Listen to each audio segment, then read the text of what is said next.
The Tory factions are lining up over the government's emergency Rwanda legislation and could determine the fate of Rishi Sunak's premiership.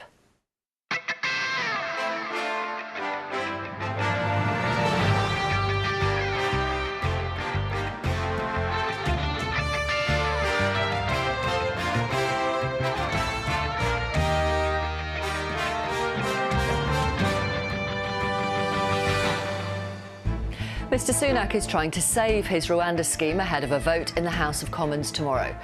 We'll talk to Conservative MP Sir Geoffrey Cox, a former Attorney General who supports the bill. Also tonight, an exclusive report from Newsnight discovers that elite Afghan soldiers trained by the UK are facing imminent deportation back to Taliban-controlled Afghanistan. The Afghans will say, well, you managed to mount a complex, comprehensive, enduring military operation into Afghanistan. So the fact that you can't help us with this small thing of managing the migration of maybe a couple of thousand, well, you're either guilty of incompetence or you're guilty of ill will. You can't have it both ways. The full report in quarter of an hour. And as the Prime Minister spent the day giving evidence at the COVID inquiry about his actions when he was Chancellor, how did the decisions of the government fare in comparison to other countries? We'll ask whether there really was a trade-off between lives and livelihoods. The chair of the Public Accounts Committee is here to discuss how much value for money taxpayers got from furlough, all the business grants, the bounce-back loans and more. Good evening. Like Theresa May when she was Prime Minister during the various Brexit battles, tonight another Conservative Prime Minister finds themselves wrangling with their own backbench MPs to try and get a totemic piece of legislation through the Commons. This time it's Rishi Sunak's emergency Rwanda legislation. Today, MPs on the right of the Conservative Party, the European Research Group, said Mr Sunak's latest plan has a lot of holes in it and the PM would do better to pull it and start again. Others on the right, calling themselves the New Conservatives, have warned that it requires major surgery or replacement. Meanwhile, MPs who see themselves as moderates say they will support it as long as it doesn't go any further. You can see that Mr Sunak is under pressure from all sides in his own party. Voters who want the boat stopped and who support the Rwanda scheme might be forgiven for completely losing patience. This is, after all, the latest of many attempts to try to get planes taking off with asylum seekers on board. For those voters who don't support it, any chance to kill this scheme will probably be welcome. Labour, we know, will vote against it tomorrow, and tonight they say it's time to end the Tory psychodrama. Here's Nick. A Prime Minister on a mission to stop the boats and steady his party. Never mission impossible, but certainly mission difficult. And tomorrow, showdown in Parliament, a first vote on emergency legislation to answer the Supreme Court judgment that the Rwanda settlement plan was unlawful. From the Tory right, pull the bill because it does not go far enough. I'm not going to get into voting now. The bells currently aren't due to ring until 7 p.m. tomorrow night. As you will remember from the battle for Brexit, as I used to call it, Nick, often these voting decisions are taken relatively late in the day after negotiations and multifarious meetings.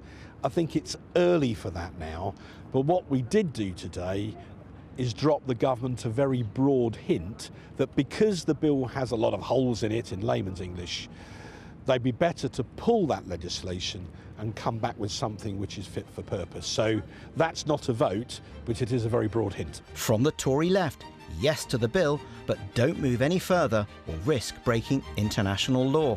Well, the One Nation has always acknowledged what a hugely important issue immigration, legal and illegal, is. And the reality is that the bill the Prime Minister has put forward tests some boundaries for members of groups like the One Nation, but holding our noses, the mood of the group is very much to support it tomorrow. The challenge, of course, comes when there are amendments perhaps that might go further. And if we've gone as far as we can go, the challenge then leaves us with a decision to make later on. A prominent Brexiteer sees a smart government move, give all MPs a chance to amend the bill. everybody in the House of Commons would effectively be on that committee, so every member would have the opportunity to table an amendment to the bill and have it tested in the House of Commons. And it seems to me that that's the best way to deal with the political divisions that have been created by the legislation itself. Give everyone a chance to have their say, give everyone a vote on the issue, and then whatever people say, it will be the democratically expressed will of the elected Parliament. There are a lot of nervous government ministers walking the corridors here right now after those war horses of the Brexit years said, put the bill to one side. Hushed conversations in the corridors and lobbying by cabinet ministers of backbench Conservative MPs. All in all, Rishi Sunak knows he has an almighty challenge on his hands. Caution from ministers. Hello Nick, it's always a pleasure to see you. How are you? I have been in the Middle East and working on Ukraine today, so I'm afraid I have not spent very much time looking at it. Is it looking difficult? This vote tomorrow, is it looking difficult? We've had the ERG Star Chamber coming out saying, pull the bill. I don't know, let's wait and see, shall we? But it seems to be unease on the right and unease on the left. Can Rishi Sunak pull this off? Well, it sounds to me if you're in that middle ground, you're in the right place, so let's see. Because, I mean, you're quite a Rishi Sunak loyalist. It is being said this is his most difficult call. Well, I'm not a loyalist to the extent that I believe, you know, that I support anything that Rishi does blindly. But I think to me, he strikes the middle ground, which is the right place. A commentator believes Number 10 will experience a tense overnight wait. Speaking to Tory MPs tonight, the sense I've got is they think it's going to go down to the wire. And that is uncomfortable territory for a Prime Minister. If a bill were to fall at second reading, the last time that happened was decades ago. And I think it would just inevitably lead to questions about Rishi Sunak's authority, his grip on his party, and what happens next. There are some MPs saying if he does lose it, there will be confidence letters. Of course, how he fares in a confidence vote is a different issue. He should win it comfortably. But it would be very difficult for the Prime Minister. And therefore, I think whatever happens in that vote, there are some bumpy weeks and months ahead. Countdown to a momentous day for Rishi Sunak. Wounded or a survivor. A changed premiership from tomorrow. Well, Nick is down at Westminster, and what's your sense, Nick, of how the government are feeling tonight about this vote tomorrow?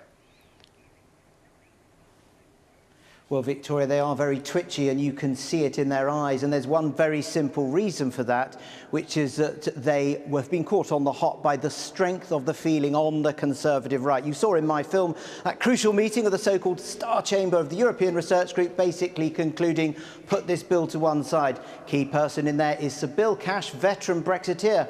Last week, he spoke up at the 1922 committee, offered qualified support to Rishi Sunak, and all Rishi Sunak's allies, they were saying to me, we've got Bill Cash, we think we've got him on board. Well, it appeared that it's not quite like that. Talking in the last hour or so to leading figures on the right, they're saying that the government's handling this has been absolutely shambolic, and they're saying that even if Rishi Sunak wins, it'll be a Pyrrhic victory with trouble being stored up in the future. On the One Nation side, they're saying, look, we're actually more numerous than the European Research Group. It's being overblown. We think that Rishi Sunak can win this.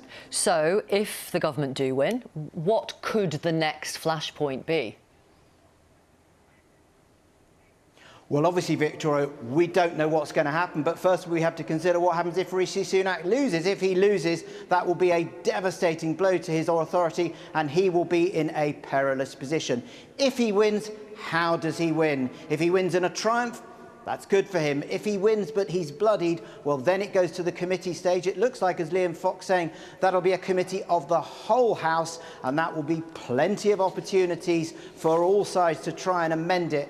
But remember, once you're at that stage, you can only defeat the government from the government side if you win the support of the opposition parties. Thank you very much, Nick. Thank you. We did ask the government for an interview, as always. They declined this evening. We asked various Conservative MPs in the various different groupings, but with no joy. We are going to talk to Conservative MP Sir Geoffrey Cox, who is a former Attorney General and veteran of the Theresa May Brexit votes. And he supports the Rwanda legislation. Thank you very much for speaking to our audience, Sir Geoffrey Cox. Now, you think this bill strikes the right balance and will work, yet your colleagues on the right say, quote, the scheme is open to significant levels of legal challenge. And so it will get bogged down with legal challenges and the flights will be scuppered. You can't both be right. Well, I think this is a very strong bill. It's a very muscular assertion of parliamentary sovereignty. I don't, myself, I'm surprised that my colleagues feel it's so porous to legal challenge, because it seems to me that it's been drafted very tightly. There's a very narrow window for legal challenge.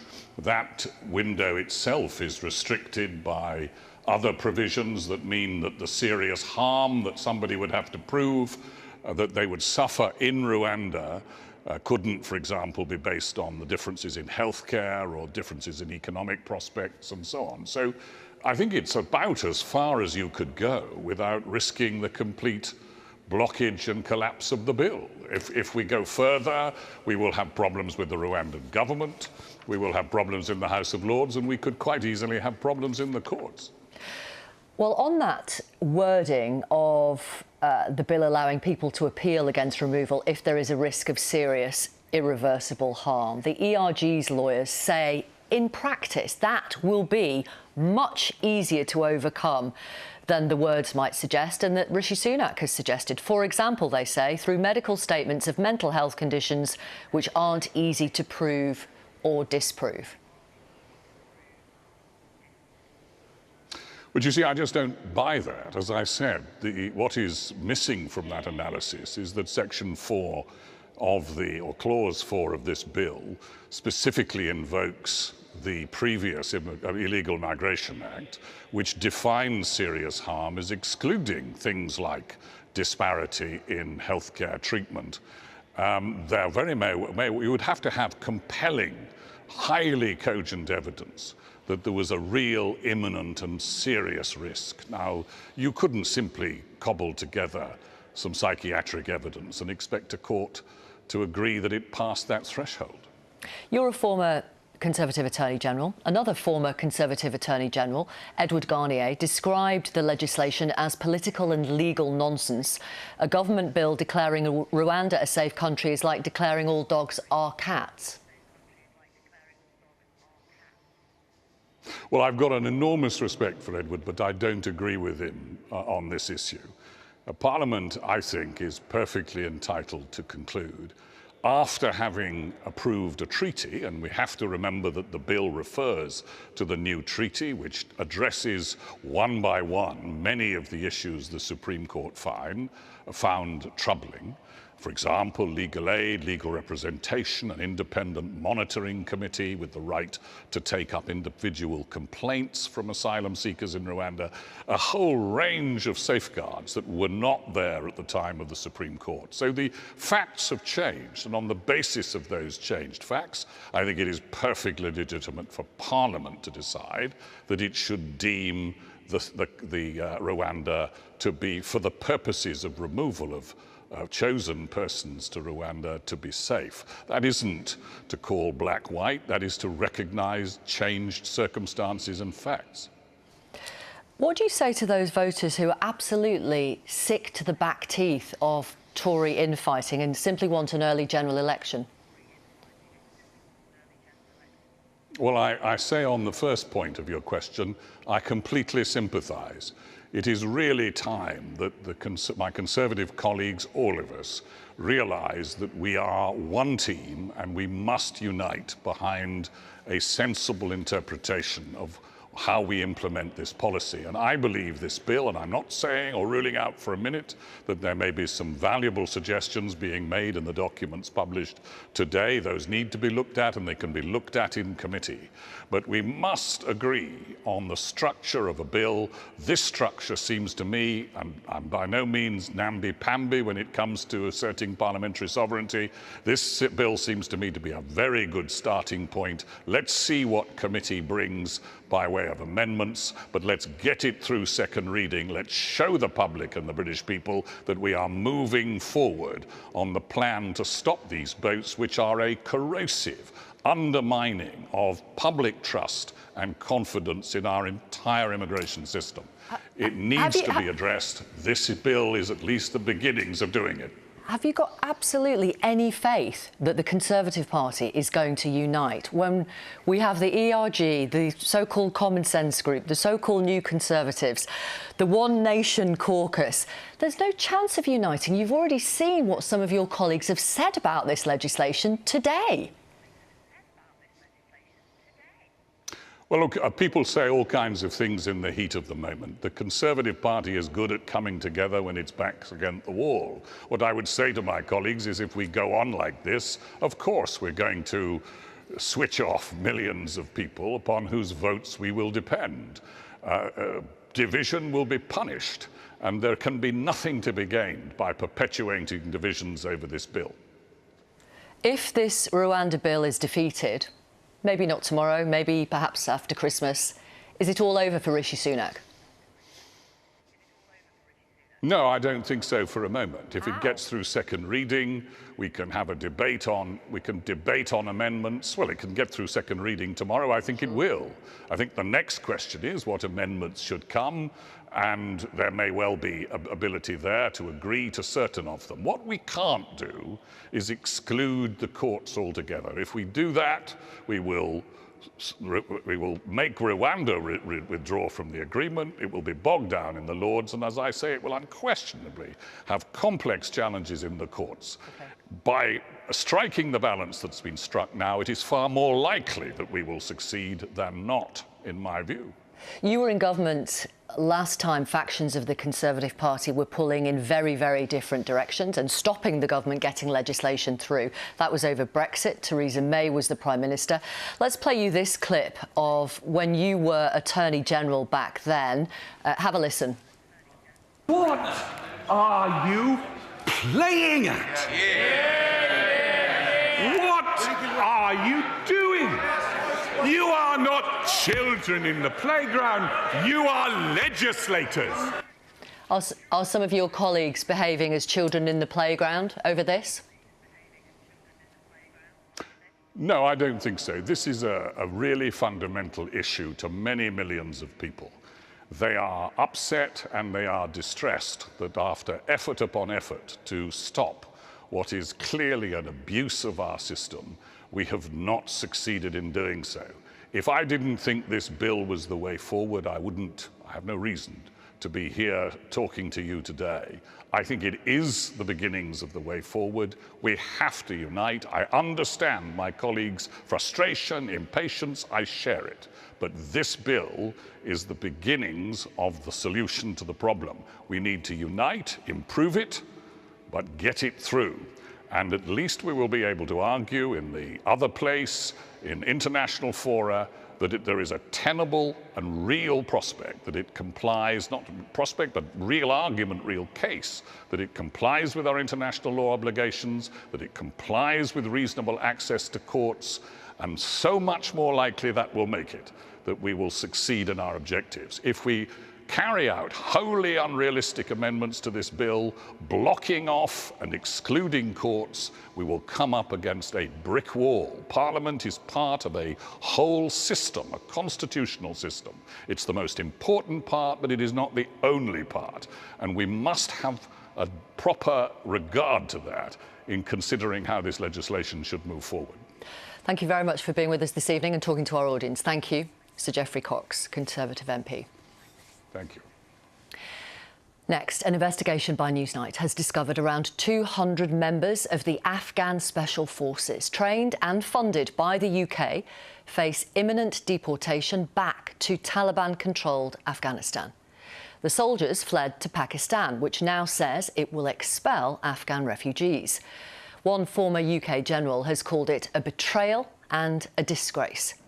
Back in 2021, then Prime Minister Boris Johnson told Parliament that the service of these Afghan Special Forces had been incredibly important, adding that the UK would do whatever we can to get safe passage for them.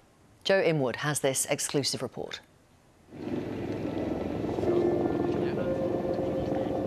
On the dusty and dangerous front lines of Afghanistan, British forces relied on the support of their Afghan allies.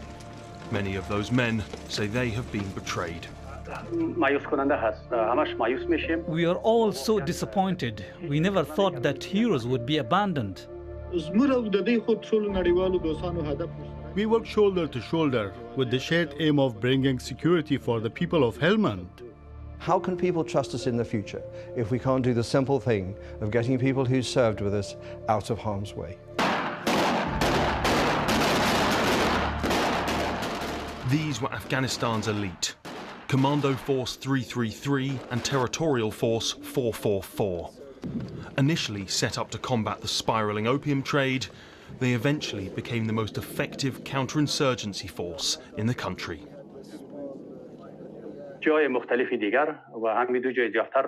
We carried out thousands of operations to destroy the drugs trade. Then after 2007, when the Taliban network started their activities, we carried out operations against them, wherever they were. The Triples, as they became known, had a fierce reputation.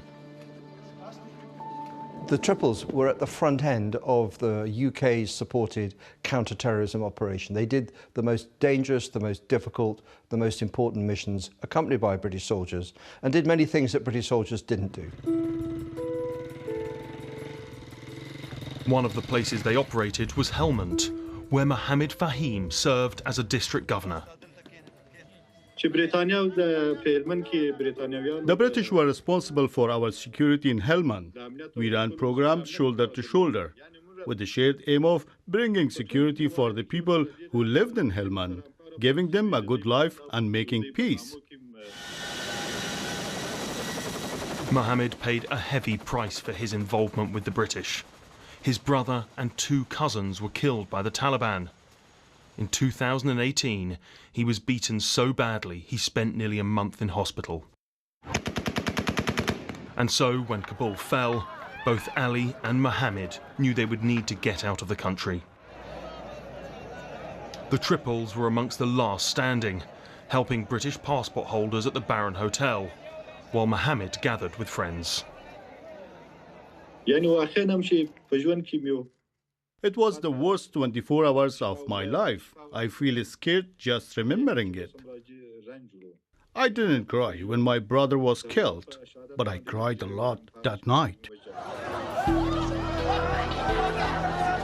Neither Ali nor Mohammed made it onto the evacuation flights. Instead, they fled to neighbouring countries, from where they assumed their work with the British meant they would be rescued. But they were wrong. Both men applied to the UK's Afghan Relocation and Assistance Scheme, called ARAP. It's run by the MOD and is designed to help people who worked for or with British forces and government departments. Both of them have been rejected more than once. I have been so disappointed. I served in different high-ranking positions and fulfilled my duties honestly. Despite that, ARAP rejected my request twice. I respectfully request that the British authorities check my file. They have all my documents. I am in a terrible situation. Ali was told that he had not been employed by or even worked with the British. According to the man who set up his unit, they didn't just work with the British, they were paid for by them. So we had one mission. We in British forces, British government, Afghan and British government, we had one mission, fight insurgency. It was one mission, and donor for this mission, these Triples, were Britain, British government. It is crystal clear. So 100% we worked together. Mohammed was also told he didn't meet any of the criteria, even the one saying he had to have worked alongside a UK government department.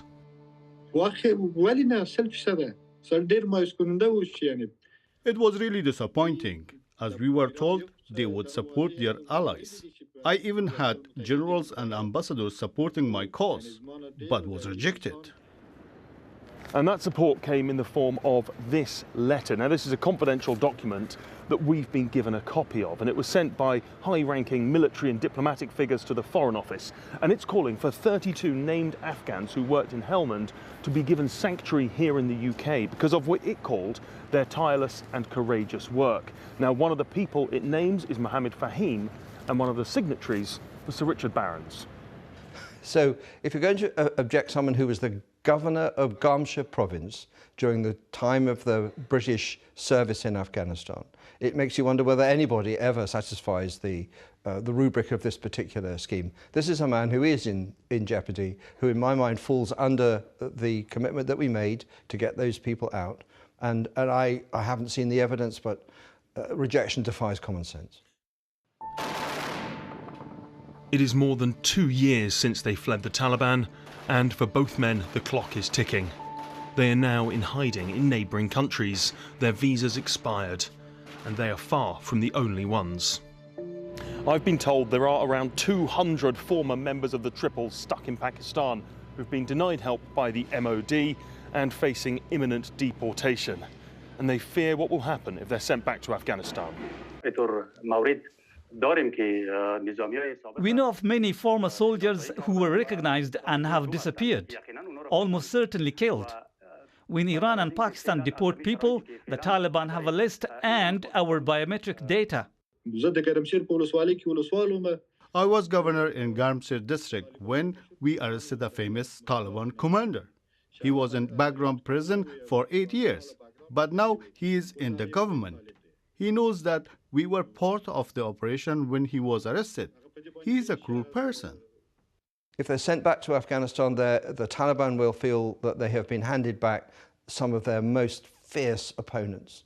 And the track record is they're either jailed or killed. 2 years on, and the Taliban are now fully in control of Afghanistan. Some say it is not only the humiliation of the withdrawal which has dented Britain's reputation. I'm 100% sure that others, when other nations, other progressive forces, when they see Afghans, when they look at Afghan people, Afghan miseries, how they contrast to the West. The Afghans will say, well, you managed to mount a complex, comprehensive, enduring military operation into Afghanistan. So the fact that you can't help us with this small thing of managing the migration of maybe a couple of thousand, well, you're either guilty of incompetence or you're guilty of ill will. You can't have it both ways. The Arab scheme is managed by the Ministry of Defence. In a statement, they said each Arab application is assessed individually and in accordance with published policy, and we do not automatically make a decision on eligibility based on a job role. They also said nearly 25,000 Afghans had been helped to the UK. But Ali and Mohammed are not amongst their number.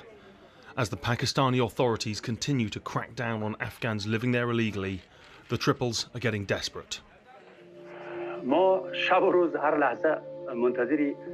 We spend all our time waiting, day and night, checking our emails to receive a positive response from Arab.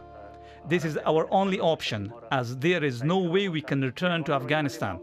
If there was just 1% chance, we would not stay here enduring all this humiliation and suffering. It is painful, it is sad. It shouldn't have turned out like this.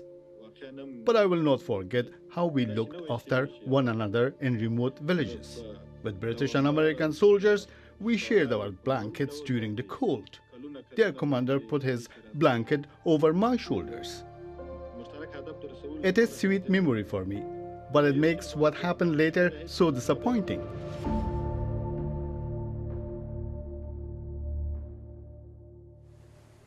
Joe is here, and your important investigation was brought up in the House of Commons today. Yeah, absolutely. So we published a version of this on the news website this morning, and soon after we found out that an urgent question was being tabled by the Labour Party. But in truth, the difficult questions came from all sides of the House.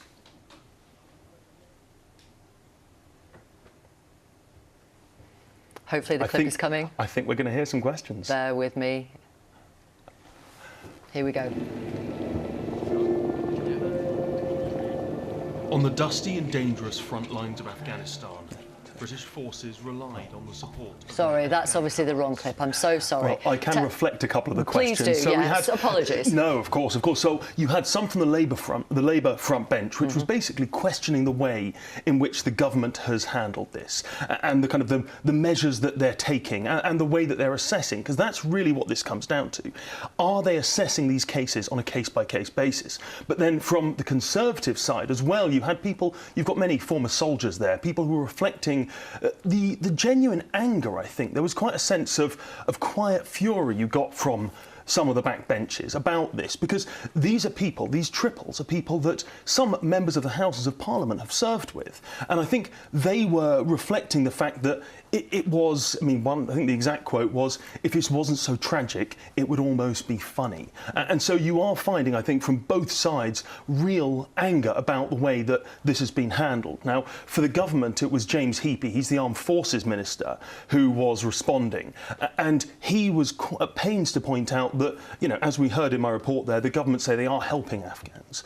But he also was keen to emphasise that really there's a limit to the number of people that they can help. I mean, of course, we've had debates around the net migration figures, and they did raise that. That was brought up, the total numbers here, and they say they are doing their best. But one of the big challenges they've got is that they don't have, they say, the correct information, the correct records for all of these people. And they also suggested that some people are making claims which they can't really substantiate. So, what is going to happen next then? That is a very, very good question. And the truth is, it's impossible to answer these things entirely. But what we can say is that it felt like there was a sort of a change in the mood today. This is something which has been raised before, but this urgent question, I think the debate that it brought on does feel like it might have started to shift the dial. Now, I know I've been speaking to diplomatic sources and military sources, and I know there have been people pushing behind the scenes. There was a question to David Cameron, Lord Cameron, the new Foreign Secretary, last week about this issue, and I think they are going to keep raising this. Now, of course, as I said before, the government have said that there is a limit to the number of people that they can help. But supporters of the triples, and as I said, they are really silently furious about this, say that exceptions need to be made, their cases need to be looked at, and they need to be brought to safety. Thank you very much, Joe. Sorry about those clips. It is the technology, I'm told. Sorry about that. Now, Rishi Sunak was new in the job of Chancellor of the Exchequer when the pandemic hit in 2020, and today he gave evidence to the COVID inquiry. He was popular 3 years ago after coming up with the furlough, which cost tens of billions of pounds and saved many people's livelihoods. In the August of 2020, he spent more public money enticing us all to go out more. Eat Out to Help Out was his scheme. Since then, he's attempted to position himself as on the lockdown sceptic side within government. He's also said politicians have a responsibility to balance the need to protect public health with protection of the economy. But is that framing sensible, or is it a false choice? Here's Ben.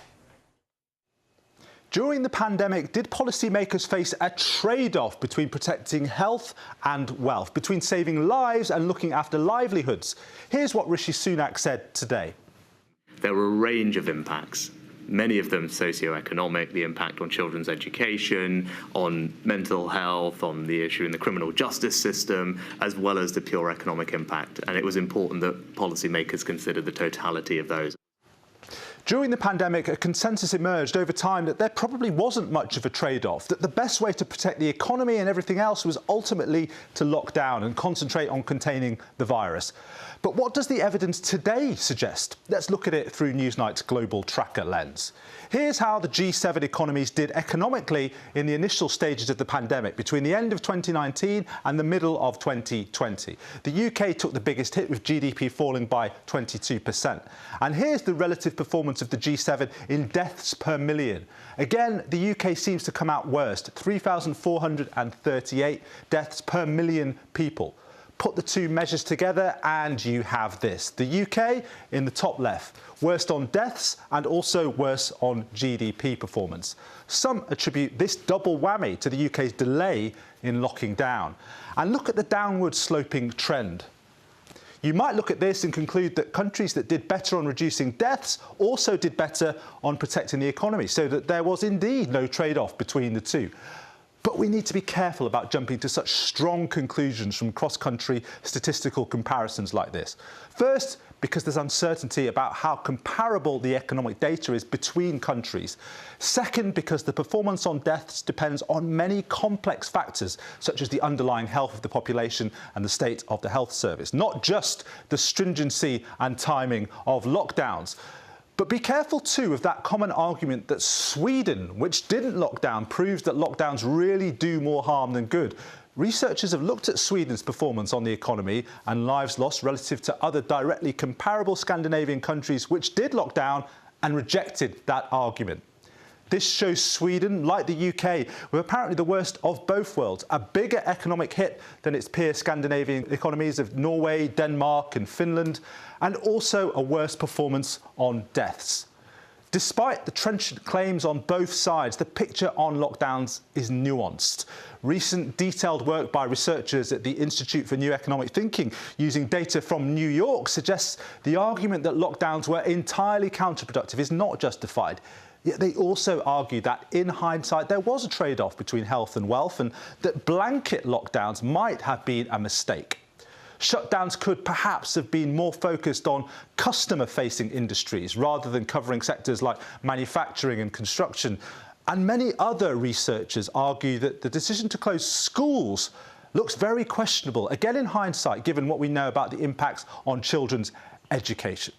This isn't the final word, of course, and there may never be a final word on something so contentious and where the data is so open to different interpretations. But given this inquiry is meant to look at lessons learned, the hope is that we can do better if there is a next time. If we'd had a more collaborative sort of approach to analysis, advice and policy making, perhaps we could have identified those policies that control the virus with a minimal impact in a more effective way. Perhaps any lesson learning needs to start with an appreciation of the inherent complexity of these kind of situations and the uncertainty about the data that informs them. Well, as chair of the Cross-Party Public Accounts Committee, Labour's Dame Meg Hillier has monitored the amounts of money spent by the government during COVID when Mr Sunak was Chancellor to see if taxpayers were getting value for money. It's a big question. Were they? Well, I think one of the things that we've been really clear about is because of the lack of preparation and many schemes, particularly the bounce-back loan schemes, there wasn't enough done to drive out the prospects of fraud. And that's one of the big drivers of lack of value for money, because that was money going to fraudsters, not to keep people in work, not to keep businesses going, but people who actually and that's going to take a long while to crystallise, around 7 billion at least. We don't really know what the figure will be.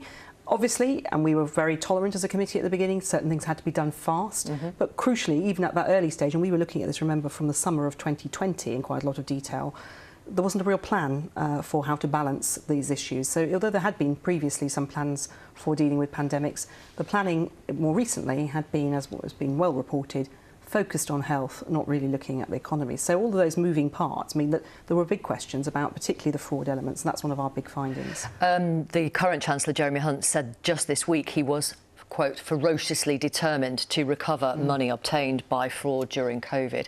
I mean, Parliament did mandate the government to act fast when you think about securing PPE, for example, and they mandated it to do it without tendering because there was a global race to get hold of PPE. Absolutely, and it's within the rules to do things like that without tendering in emergency situations. They didn't even have to change the law to do that. But we gave some credence and some credit for some leeway really at those early stages. But even by the autumn of 2020, some of the same mistakes that we had been highlighting and publishing reports on were still happening. So that's things like the bounce back loans, 24 to 48 hours for a bank to agree a loan. Not surprisingly, the banks said we want 100% government guarantee, we won't do this. And that's a long tail because we still don't know whether those will all be paid back, because there's a 10-year tail, well, a 10-year from when they were first lent. So there's a lot of uncertainty about that level. And some of that will be bad credit, it won't be fraud. So, there's levels of overpayments that won't necessarily be down to egregious fraud.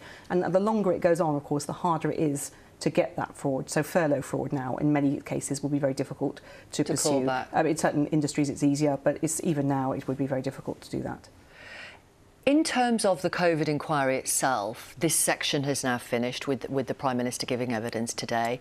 You have you have flagged that the inquiry is expensive, in particular the amount of public money spent on lawyers and PR advice? Well, the Public Accounts Committee hasn't done any work to look exactly at the inquiry, and of course it's a judge-led inquiry. It needs to have its own space. It's, I think, wrong for me to try and make a conclusion about where it's going or whether it itself is value for money at this point, because it's still part way through. But it is important, I think, that we have an inquiry that does this work, and I think it's important that we look at and understand what happens in government in these situations. But going back to what the committee has said, you know, we were concerned when we looked at the preparation for COVID that the preparation had all been around health and not around other things, and that there was just not a plan. And really, what it is, Victoria, is a lot of people thought they wouldn't be standing when the music stopped. You know, we have a big issue about how to manage risk and resilience in government, and something we've looked at since COVID in particular. And we think that there is a big issue there about making sure that we're prepared for the worst, hoping for the best. But too often, and with COVID, really showed up some elements of our system that really we weren't preparing for the worst, and then had to act fast, and in many cases act fast and rather loose, really, with government finances. I want to ask you about the cost of the Rwanda scheme. We learnt last week 290 million, so an extra 100 million this year and 50 million to Rwanda next year. Now, you were questioning the permanent secretary from the Home Office today, and we learned that more money is going to be paid next year, the year after and the year after that. But he wasn't able to tell you how much. Why? Well, no, I mean, this has been a bit of a real joke, actually. I mean, both my Select Committee, the Public Accounts Committee and the Home Affairs Select Committee asked the Permanent Secretary for figures. He refused to provide them until he sent us a letter, published before we'd even seen it, on Thursday night at 9:45, I mean, to say that he did then reveal some of the figures that we'd been asking for. And this is because they've been, he says, inadvertently leaked to the International Monetary Fund or released to them by the Rwandan government. I say leaked, we don't know how it got there, that's being investigated. But yes, so we now know that there's a 5-year plan for payment, but we don't know what the payments will be the year after, the next financial year. It's just not good enough. This is a flagship government scheme. Whatever you think of it, government's wanting to deliver this, and we have no understanding about why he will not share figures with us. And we're now seeking a meeting with him across both select committees to see if we can get a proper reporting to Parliament about the cost of this scheme.